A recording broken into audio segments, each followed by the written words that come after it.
Hiatus by 7:30 Lectures is brought to you by oneinmanila.com and the John Gokongwei School of Management, Sanggunian. Hello, everyone. I'm Niña Terol. I'm the Chief Marketing Officer of Talino Venture Labs, and I'm the founder of Mindful Manila. I'd like to thank you all for being here, and I thank the organizers of Hiatus for also inviting me. I know it's been an inspiration-packed weekend for you all, filled with great speakers, and I'm thankful to be one of them. And I'm so excited to share with you all what I call the age of impact innovation. But first, a little context. So I've been working as a communicator for 21 years now, longer than some of you have been born. And my career has seen me move from telco marketing to being a journalist, to also being an advocate, working with NGOs and government agencies. I've also headed communications and I've helped run national campaigns for Senator Kiko Pangilinan and Senator Bam Aquino. I've also been a public speaker. I taught at the Ateneo for a couple of years. And then I was also a trainer for over a decade and a corporate leader. But last year, I felt the need to level up in my career. So I put together this dream board, to help me visualize what I wanted more out of my career and out of life. And these were the words and images that emerged. So you'll see here keywords like being a catalyst, disrupt, creative, artistic license, rebooted, and of course, being a good boss. But when I was summing up everything into a new life mantra, two words clearly came to mind: ignite impact. After 20 years of being a communicator and helping build brands and share advocacies and help create positive change through my words, I wanted to dive deeper into problem solving and use my love of ideas, technology, and innovation to solve even more complex problems that have a real impact on the lives of people. Now, fortunately, just a few weeks after that dream board, I got an offer to help build Talino Venture Labs, an inclusion tech venture builder. Now, a venture builder is a startup building other startups. And Talino, we have made a commitment to bring the best of Silicon Valley experience, Filipino creativity and ingenuity, and world-class technology, branding, and strategy, experience to help build companies and startups that really focus on building a more inclusive and sustainable world. And here are some examples of what we call our inclusion tech startups that really help create greater inclusion and access here in the Philippines. Saffron is our insurtech startup that aims to make insurance radically accessible and inclusive, because we all need insurance, we just don't know it yet. Ascenso is our inclusive fintech that makes microfinance super easy, convenient, and accessible, especially for the low-income families that need it most. SafePass was one of our latest products developed during the pandemic and at pandemic speed. And it's the COVID incident management system that's now been endorsed and supported by government agencies. And it's being used by over 1,000 establishments and more around the Philippines.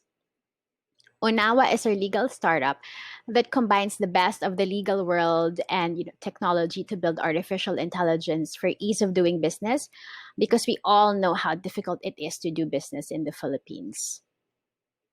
DigiPalenque is our e-commerce platform for community commerce, because at a time of community quarantines, there's not much you can do without having to leave your borders. So we need to be able to support small businesses and help supply, and support the local economy. Eat In is our answer to the need for contactless, cashless dining in restaurants. So as restaurants reopen and try to rebuild their struggling businesses, we have to find a way to make it safer for people to dine in there and really give restaurants a shot at surviving. Now, here are some of the interesting things that we've worked on the past year to show you, give you a taste of some of our innovations. So, when you think of insurance, you think of car insurance, maybe health insurance, maybe gadget insurance. But our hearts get broken too. So have you ever thought of heartbreak insurance? Well, we did. So just for Valentine's Day this year, we launched the first ever heartbreak insurance in the market. So here's how it works. It's an insurance policy that you buy for 300 pesos for a friend of yours whose boyfriend or girlfriend you hate. We all have one of those types of friends and their boyfriends or girlfriends. And you know that relationship is doomed, right?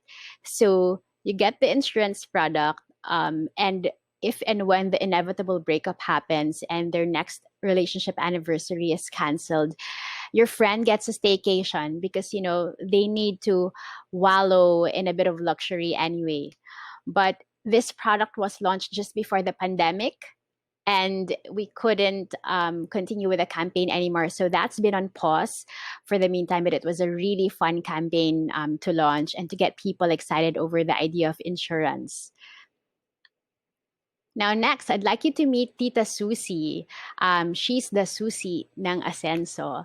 So she was our chatbot that we created for our inclusive fintech Ascenso. And she makes it super easy for, nanays to get a small loan for her store just by using Facebook Messenger. So she won't have to fill out long forms. She won't have to wait for a loan agent. And she can take out a small loan for her store or business in just a matter of even as little as an hour. So when we first launched this product, it was so gratifying to see the expressions of the nanays. They were just chatting on Facebook Messenger, and an hour later they have their cash.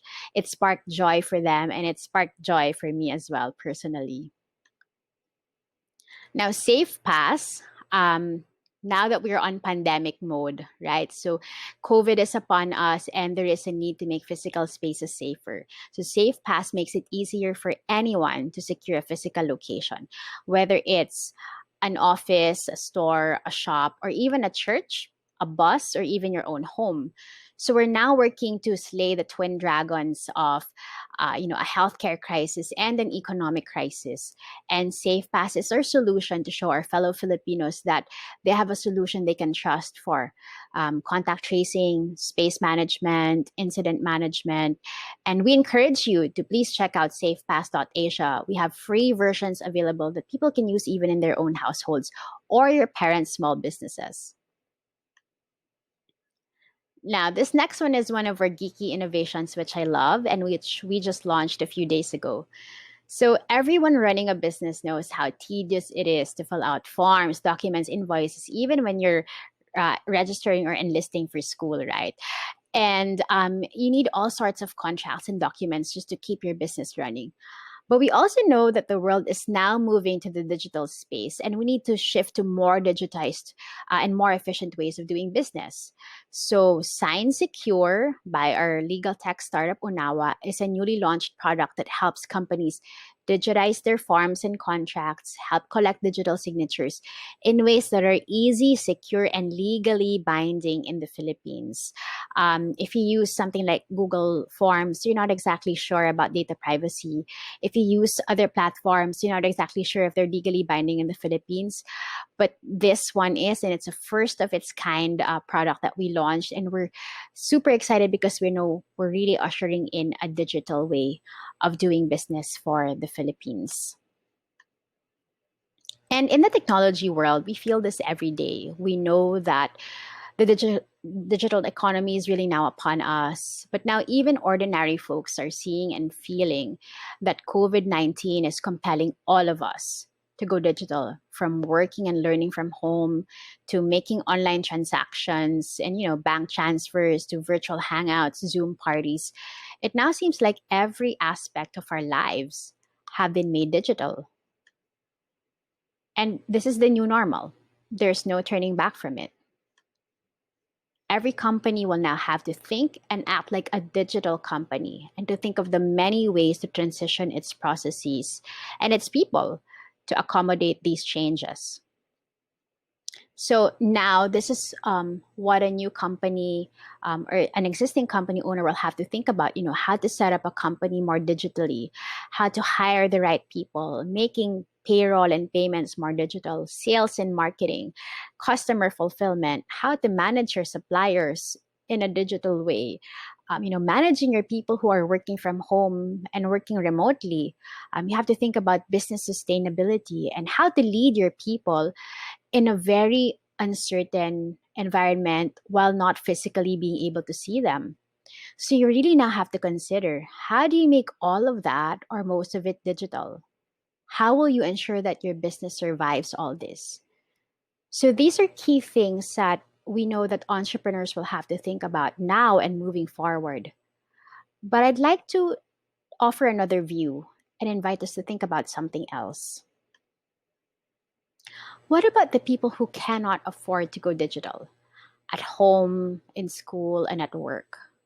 As COVID 19 and the threat of future pandemics loom over us, we have to realize that as the world becomes more digital, there will be even more gaps between the haves and the have nots. Those who have access will thrive. But what about those who don't? That's why we need more than just technology, and we need more than just innovation. What we need right now for the world today and in the future are impact innovators. These are people who can create ingenious innovations and solve whether it's local and community problems to global problems, but with agility and speed because viruses like COVID work fast. And there will be more problems that will evolve even more quickly in the future. And unless we work smarter and we work together, we're not going to go very far. And so many more of our people will be left behind. Our problems are so big, we can now see them from outer space, says this piece from the Council of Foreign Relations. And our problems are larger, broader, they're also more acute. So imagine all of these problems that you see on the screen. And think of all of that compounded by COVID, by the fact that we can't physically reach out to people the way we used to. So, in a post COVID world, how can we solve poverty and hunger when we can't physically be in the communities that need the most help? How can we make healthcare more accessible and affordable while making sure that our frontliners are also healthy and safe and that we have enough frontliners to serve our growing needs? How can we solve unemployment or how can we upskill workers to be able to thrive in the digital economy? How do we help and support our farmers and ensure that they have enough food to feed a world in crisis while ensuring that they themselves, our farmers, are well taken care of? And as our hospitals, clinics, and households produce more waste because of, disposable masks, PPEs, gloves, takeout food, and other items that we now need because of this new normal, how do we solve the problem of waste and sustainability? What we have right now is what you call wicked problems, problems that are so huge, so complex, so multifaceted that there is no easy way to solve these problems. But we need a new breed of entrepreneurs who are willing to give it a shot. We need people who can create sustainable business models out of solving present and future problems, from a community to a global scale. This will be felt. And these are the kinds of entrepreneurs that we need. We need people who are people centered, collaborative, creative, visionary. And again, we need people not just with bright ideas. We need entrepreneurs who can solve problems for the people who need them most. I'm going to pause here for a few seconds just to let you chew on that.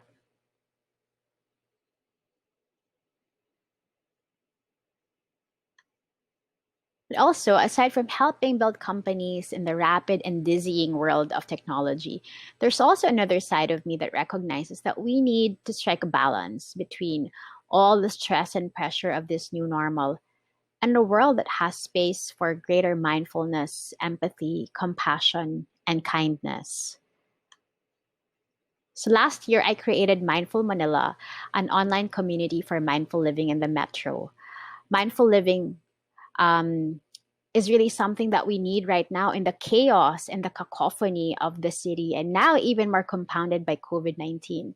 So, Mindful Manila was born out of the recognition that we cannot live fast paced, dizzying, stress filled lives forever, not all the time.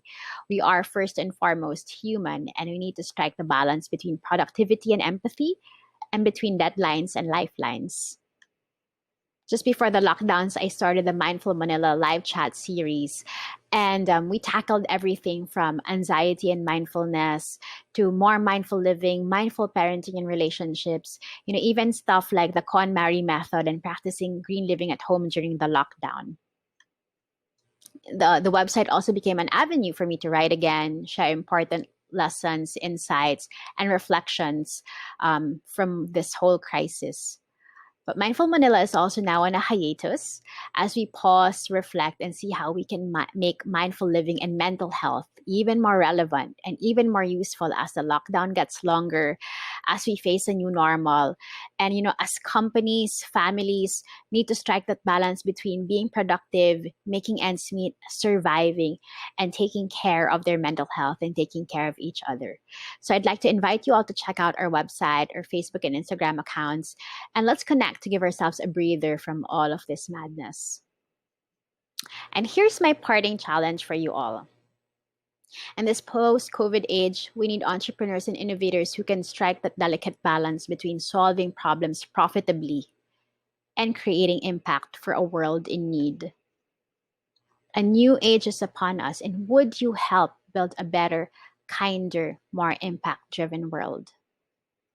What future will you create? Thank you for listening, and I hope to connect with you outside of this, and I hope to someday meet you all in the physical world. Thank you very much.